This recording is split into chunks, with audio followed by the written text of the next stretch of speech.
Ես թե իմ, թե մեր թիմի սխալները լավ գիտեմ, կարիք չկա մեզ վրա բարդելու ուրիշների չարդարացված հաշվարկները, սին հույսերը, քաղաքական պրիմիտիվ կեցվածքը, մարդկային մոլորությունները։ Նրանք, ովքեր ինձ ճանաչում են, գիտեն, որ ես երբեք չարությանը չարությամբ չեմ պատասխանել, մշտապես կողմ եմ եղել առանց այն էլ փոքրաթիվ ու տրոհված փոխադարձ անհանդուրժողականության, թշնամանքի, ատելության բացելով ախտահարված մեր հասարակության տարբեր հատվածներին հաշտեցնելուն, համազգային ընդհանուր նպատակի շուրջ համախմբելուն, բայց նաև երբեք թույլ չեմ տվել եւ թույլ չեմ տա չարաշահել այդ վերաբերմունքը, առիթից օգտվել եւ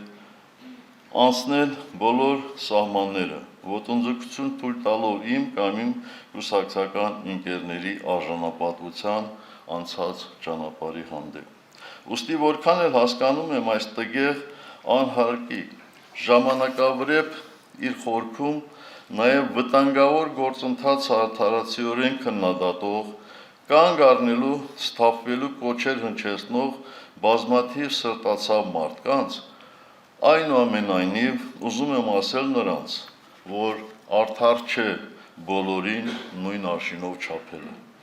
Ես եւ իմ գլխավորած քաղաքական ուժը ՀՀԿ-ն հայտարարել ենք մեր պետությունը կործանման տանող միակ թիրախի եւ դրա դեմ պայքարելու անփոփոխ որոշման մասին։ Եվ դա ուժի մեջ է լինելու մինչև այդ նպատակին հասնելը։ Մենք բազմիցս ընդգծել ենք, որ մեր բոլոր հնարավորություններով աջակցելու ենք նույն նպատակը հետապնդող ցանկացած նախաձեռնության եւ մինչ այս պահը հավատարիմ ենք այդ որոշմանը։ Դա տեսանելի է եղել ամեն օր։ Մենք երբեք կողմ չենք եղել երկպաղակությամբ մեր արտաքին թշնամուն ուրախություն պատճառելու, իսկ ներսում նրանց պես մտածողների ձեռքերը տաքացնելու անխոհեմ քայլերին։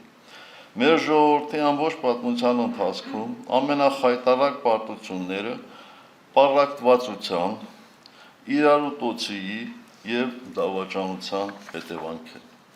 Չտեսնել սա, դաս չառնել սրանից, սադրել ու հերթական անգամ գնալ այս կործանարար ճանապարհով նշանակում է կույր լինել մտքով, սա ազգային ինքնաոչնչացման ճանապարհ է։